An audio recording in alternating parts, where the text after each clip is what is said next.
Assalamualaikum warahmatullahi wabarakatuh. Selamat pagi, salam sejahtera buat semuanya.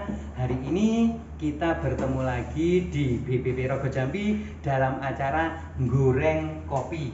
Goreng kopi itu apa? Ngobrol bareng kelompok tani. Dan kali ini kita goreng kopi yang ketiga. Bahasan kita adalah tentang penyediaan daging yang asuh. Kenapa kita ngambil judul itu? Karena hari ini sudah mendekati bulan Idul Adha, bulan di mana kita diperintah untuk melaksanakan penyembelihan hewan kurban. Selamat mengikuti Goreng Kopi, sukses buat semuanya. Perkenalkan, nama saya Dr. Iwan Haji Muhammad Abdul Hamid. Saya saat ini adalah penanggung jawab Rumah Potong Hewan Rogo Jambi.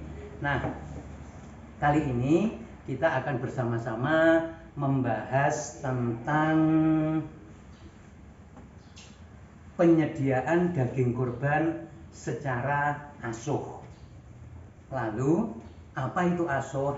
Asuh adalah aman, sehat, utuh, dan halal. Aman itu adalah daging kurban yang kita konsumsi tidak mengandung penyakit dan residu yang menyebabkan penyakit atau mengganggu kesehatan manusia. Kemudian sehat. Sehat adalah daging kurban yang kita konsumsi memiliki zat-zat yang berguna bagi kesehatan dan pertumbuhan tubuh. Lalu, apa itu utuh? Utuh adalah daging kurban yang kita konsumsi tidak dicampur dengan bagian lain dari hewan tersebut dan tidak dicampur dari bagian hewan yang lain.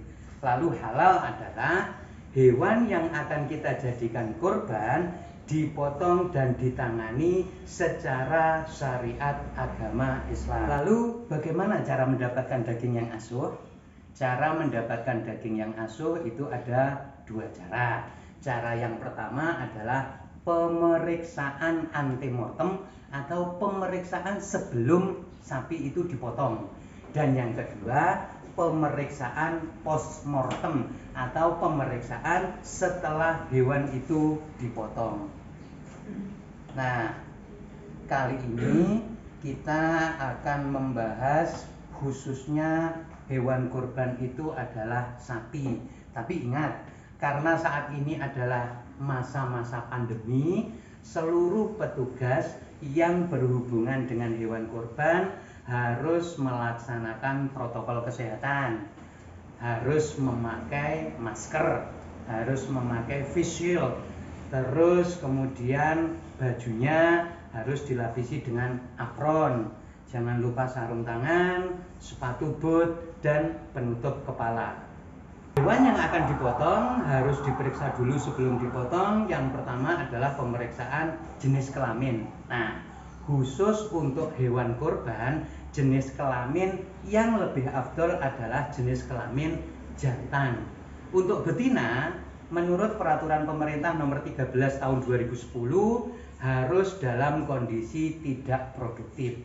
Apa itu tidak produktif? Tidak produktif itu satu, dia sudah tidak bisa menjadi indukan yang baik, atau dia sudah tidak bisa beranak lagi. Nah, siapa yang bisa meriksa apakah ini produktif, apakah ini enggak? Adalah dokter hewan, lebih-lebih dokter hewan yang ditunjuk oleh pemerintah.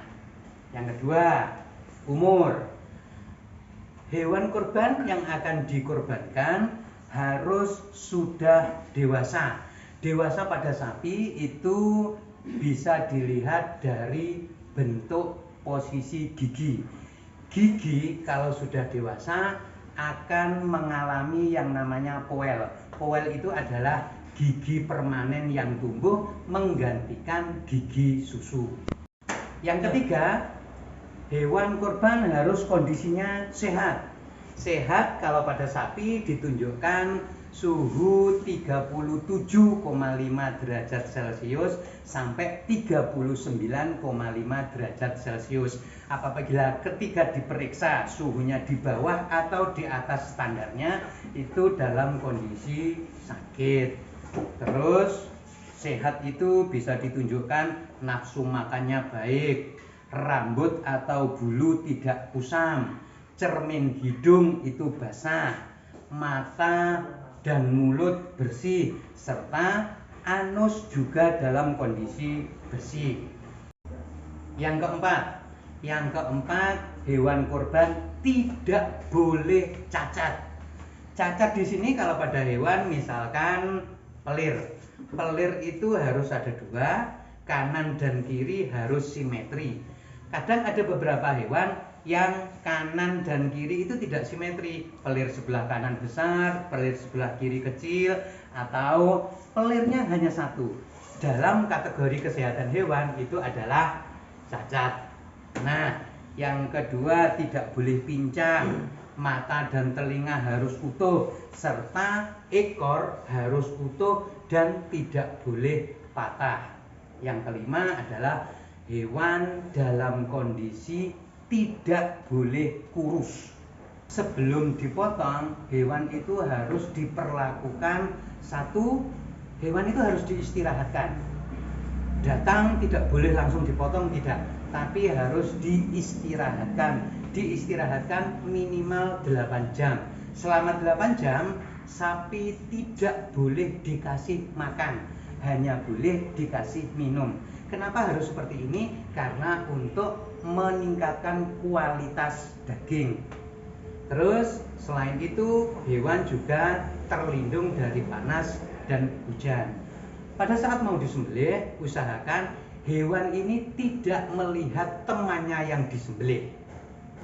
Oke, setelah semua beres, yang perlu disiapkan dalam pemotongan adalah satu, pisau potong harus betul-betul tajam. Karena kalau tidak tajam, satu, proses penyembelihannya lama. Yang kedua, juga menyakiti hewan kurbannya. Yang kedua, hewan harus diposisikan menghadap ke kiblat karena ini adalah sesuai dengan syariat agama Islam.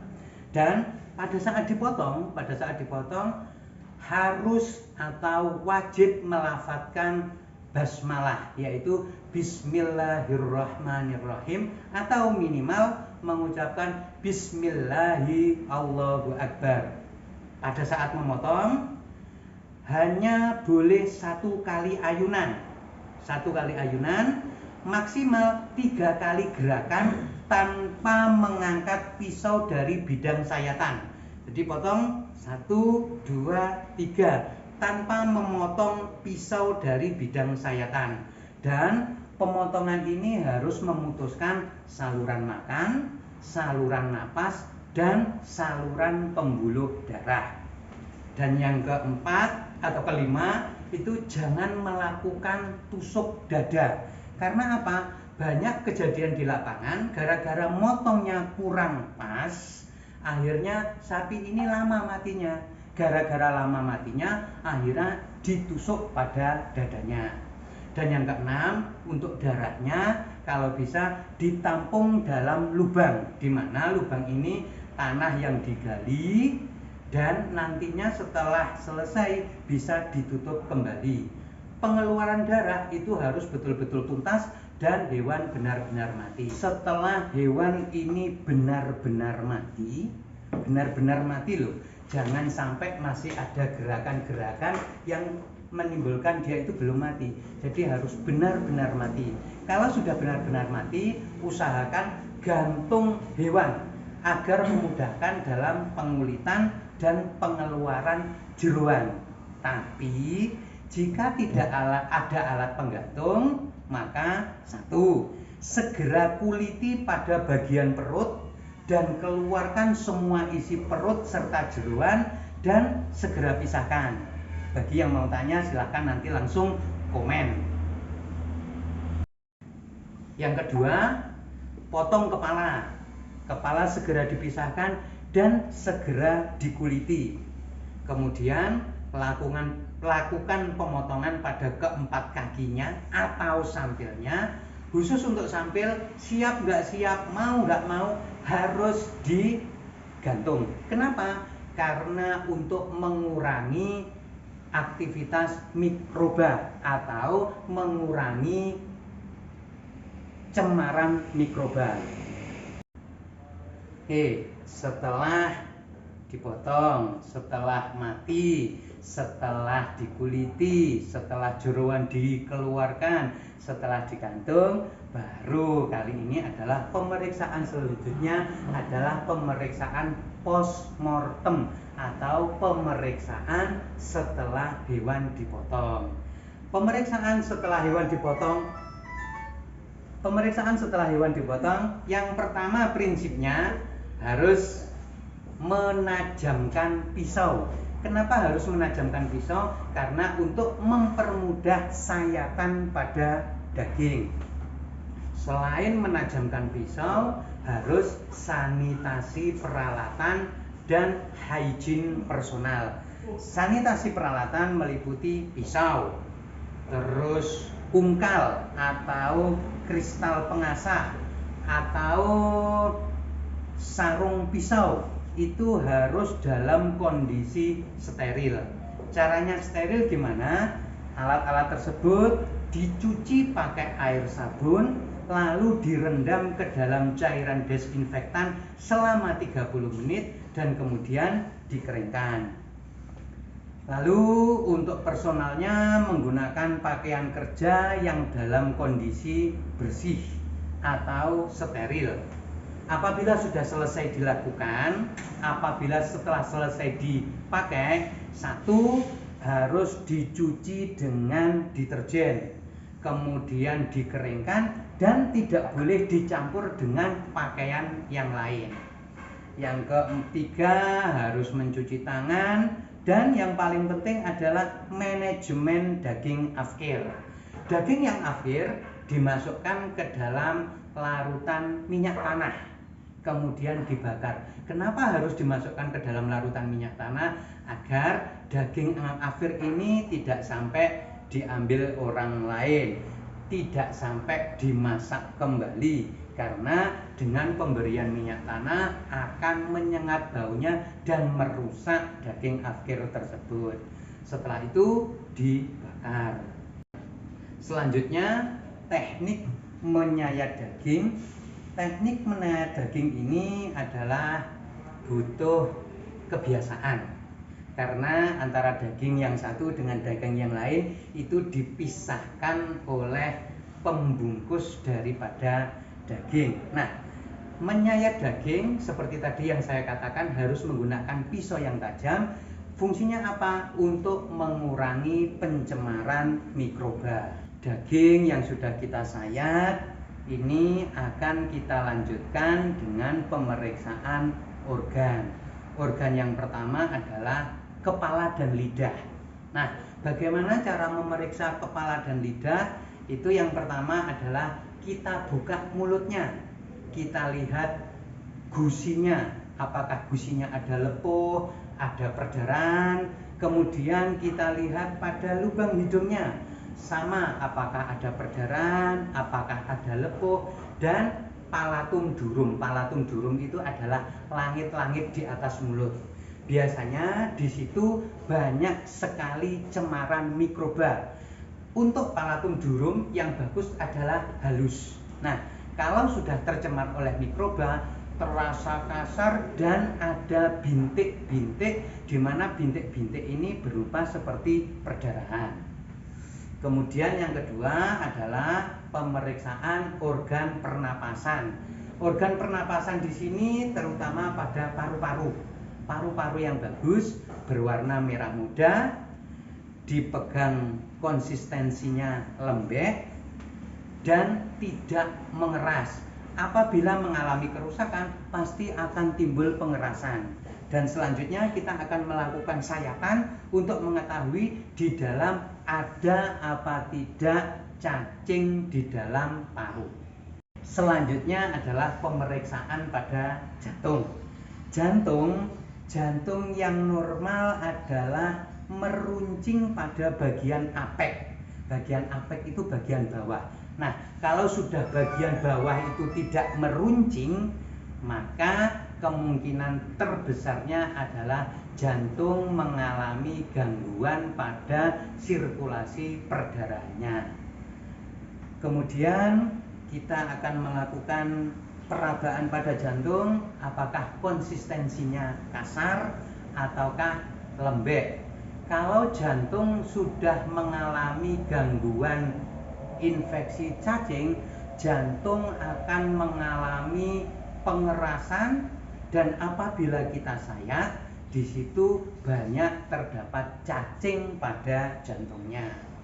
Kemudian pemeriksaan selanjutnya adalah pemeriksaan hati. Caranya sama juga, kita akan melakukan perabaan di mana hati itu harus halus. Ketika hati itu dalam kondisi kasar, apalagi seperti berair, berarti hati itu dalam kondisi tidak sehat. Sama juga seperti jantung, hati juga perlu kita lakukan penyayatan, karena hati adalah tempat yang paling bagus untuk pertumbuhan cacing. Jadi hati itu kadang dari luar terlihat bagus, tapi setelah kita sayat akan banyak cacing ketika hatinya itu dalam kondisi tidak sehat. Oke, pemeriksaan selanjutnya adalah pemeriksaan pada limpa. Limpa ini konsistensinya keras, bentuknya memanjang, warnanya merah, merahnya agak cerah. Nah, biasanya limpa inilah tempat yang paling banyak dikuasai oleh mikroba. Contohnya penyakit antrak itu bisa menyebabkan kerusakan pada limpa. Nah, limpa yang bagus ketika dipegang keras tapi halus, dan warnanya dari ujung hingga pangkal menunjukkan warna yang sama. Limpa ketika menunjukkan warna yang tidak sama, warnanya merah, kehitaman, atau kadang kekuningan, ini menunjukkan bahwa limpa itu dalam kondisi jelek. Apalagi ketika limpa itu kita sayat, di dalamnya banyak terdapat cacing, ini sangat bahaya kalau kita konsumsi. Dan terakhir, pada pemeriksaan ginjal, ginjal ini terbungkus oleh sebuah kapsul. Ginjal yang sehat adalah ketika kapsul ini kita buka sangat mudah, tapi kalau dibuka sudah agak-agak susah, agak-agak mengeras, apalagi sobek-sobek, berarti ginjal ini dalam kondisi tidak baik. Dan seterusnya adalah pemeriksaan pada organ saluran pencernaan, yaitu lambung dan usus. Nah, untuk lambung dan usus ini paling gampang dengan cara membuka atau membedah pada lambung maupun ususnya. Lambung yang rusak pasti akan terdapat banyak cacing, begitu juga dengan usus. Usus yang rusak banyak cacing serta banyak bintik-bintik perdarahan. Setelah semua organ kita periksa, di sini kita bisa menentukan daging ini layak edar, layak konsumsi apa tidak. Nah, kalau yang sudah layak konsumsi, layak edar, satu cara mengedarkan kalau bisa dibungkus rapat dengan memakai kresek yang berwarna putih, atau bisa lebih bagus dengan menggunakan daun jati. Alhamdulillahirrabbilalamin, kegiatan goreng kopi yang ketiga sudah selesai. Selamat menikmati, semoga mendapatkan daging yang asuh. Sampai jumpa. Wassalamualaikum warahmatullahi wabarakatuh.